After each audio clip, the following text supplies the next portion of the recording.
Okay? But then as a human being, is he Chetana or Jada? He is Chetana. Right? Therefore, where is your focus? You have to see.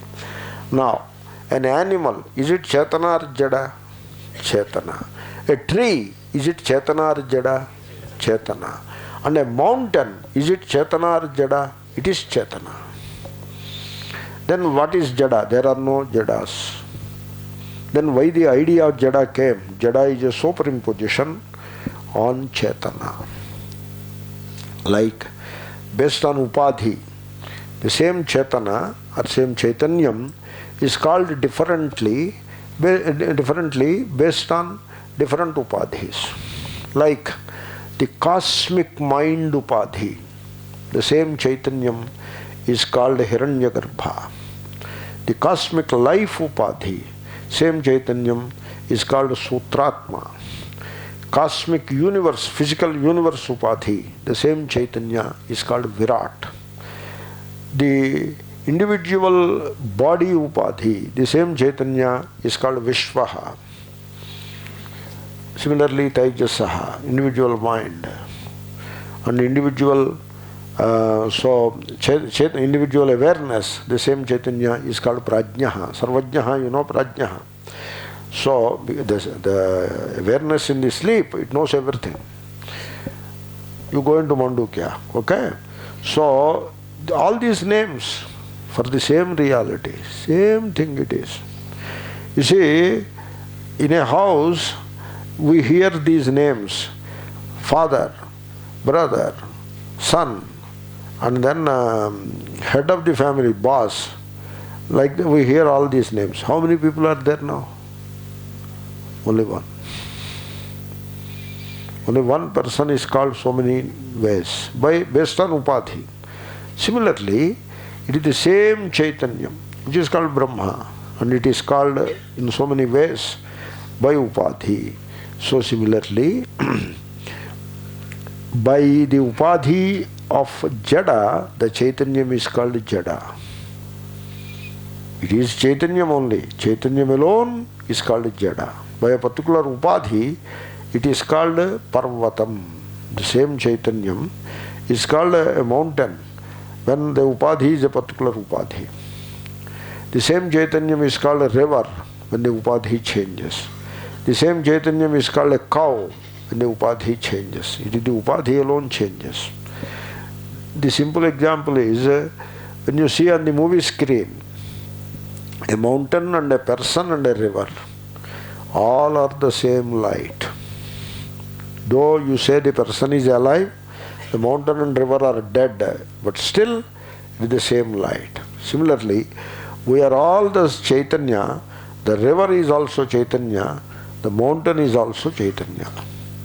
There is no Jada at all. The idea of a Jada is superimposed on the Chaitanya alone. Therefore, everything is Purusha.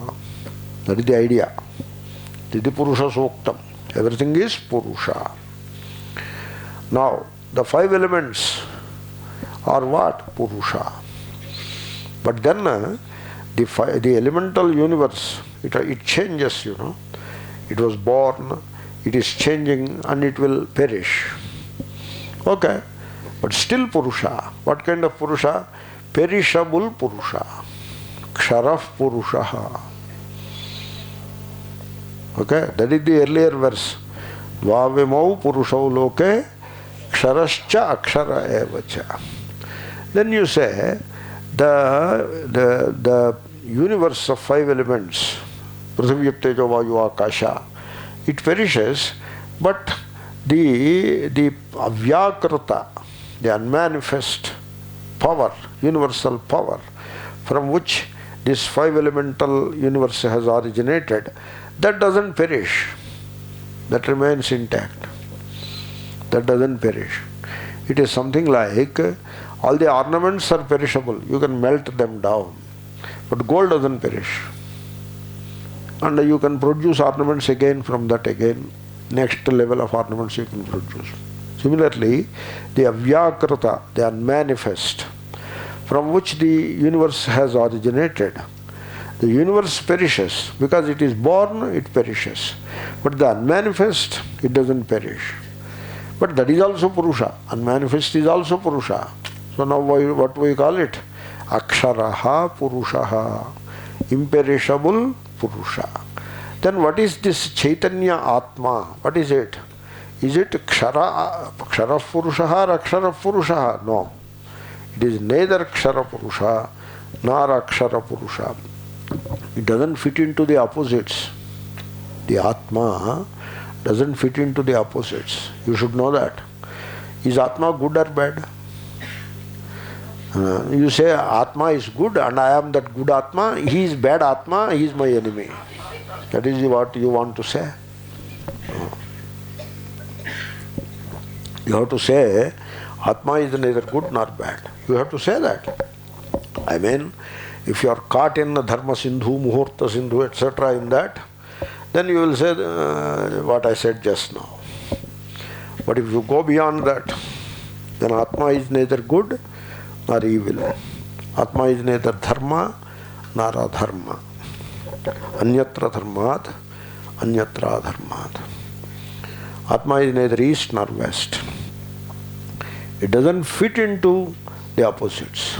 Atma is neither knowledge nor ignorance. Jnanam is not knowledge, that is something else. Jnaptihi, knowingness. Atma doesn't fit into the opposites. Now, perishable, imperishable. What is Atma? Neither. The question of perishing doesn't arise in Atma. The question of perishing or not perishing applies only to the time bound. Whereas Atma is timeless. In timeless, no perishing, no opposite of perishing. That's why Anyaha, distinct. Uttamaha. Ut, Uttara, Uttama. Ut, the elemental universe Purusha. Uttara, the Avyakarata Purusha. Uttamaha, the Paramatma Chaitanyam, Parabrahma, that is Uttamaha. Everything is Purusha. Okay? Uttama Purushastvanyaha. Now this Purusha, who is the very origin of the universe, Brahma, is also called Paramatma, the innermost self. So you see the beauty of it. There is the world, the universe. The universe in itself is not real. It is like the world of ornaments. In itself is not real. Gold is real. Similarly, the universe with its variety, etc., in itself is not real. Then what is real? Brahma is real. Okay? Look at yourself. The body, the mind, etc., these are not real. Only the Atma is real. So now how many realities now come through the universe? You arrive at one reality called Brahman. Come through yourself, you arrive at another reality called Atma. But then how many realities now? Two realities, that is Dvaitam. No, not two. The Brahman and the Atma are one and the same. That is Advaita. Okay? Therefore, that Brahma, which is Uttama Purusha, is also Paramatma. Paramatmet Yudaharataha. Yo Lokatrayamavishya Vibhartyavyaya Ishvaraha. You see, when you recite, you have to recite correctly. Vibharti, Bha, you have to pronounce correctly. Then you have to pronounce Avyaya, not Avvaya. It's not Avvaya, it is Avyaya. Thoda tongue twisting you have to make it. So, Vibhartyavyaya Ishvaraha. Therefore, what is this innermost self, Paramatma, and what is the essence of the outer, means the origin of the outer, the reality of the outer universe? It is one and the same, and that is the Paramatma, that is the Purusha. Dear son, the secret, the world is a mystery, and the origin of this mysterious world and your own innermost self, which is also a mystery, in the sense that it is not visible directly, you know. In that sense I am saying. So, they are not two different mysteries. They are the same mystery. The world, if you carefully observe the world, it points out to a mystery beyond itself. And you look within, you can recognize a mystery within you which is beyond yourself, beyond your limited self. And that mystery which pervades the universe, yet beyond the universe, which pervades you, yet beyond you, that mystery is one without the second, that is the Atma or Brahman. Dear son, you should know that. That is what the teacher is saying to the student. Ityadibhihi. So with that the Bhagavad Gita book job is done. Now we can proceed with the Upadesha Sahasri further. These are all the quotes, you know.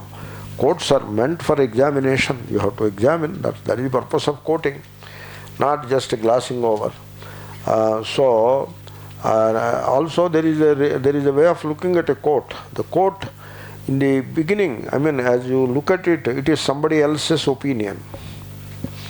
But by the time you examine it, it is your own understanding. That is the purpose of quote. Otherwise, what is the use of quote? Some people use a language. I have seen this language being used. This I have seen in the Purana also. I have seen it, and in the Vedanta also I have seen. I have seen means you observe. You know, you are open to all, and you examine everything. So some people teach Vedanta. Sir, there is the Atma, they say, and it is said in the Shastras that the Atma is not different from Brahman. That is what the Shastras say, and the Shastra pronounce it very firmly. And Vedavyasa Maharshi also said the same thing in variety of his writings. And Shankaracharya, of course, he presents the same thing in a more profound way. And there are great rishis who have discovered the truth. We can see that in their own words. Like that, they maintain a safe distance from the vision. They don't allow it come anywhere near. That kind of teaching, what is the use of that? It has no use. Therefore, there is a way of examining the quotes. And then Shankara says some very profound expressions as part of that 8th paragraph. We will examine those expressions and then move forward. Okay? Om Purnamada.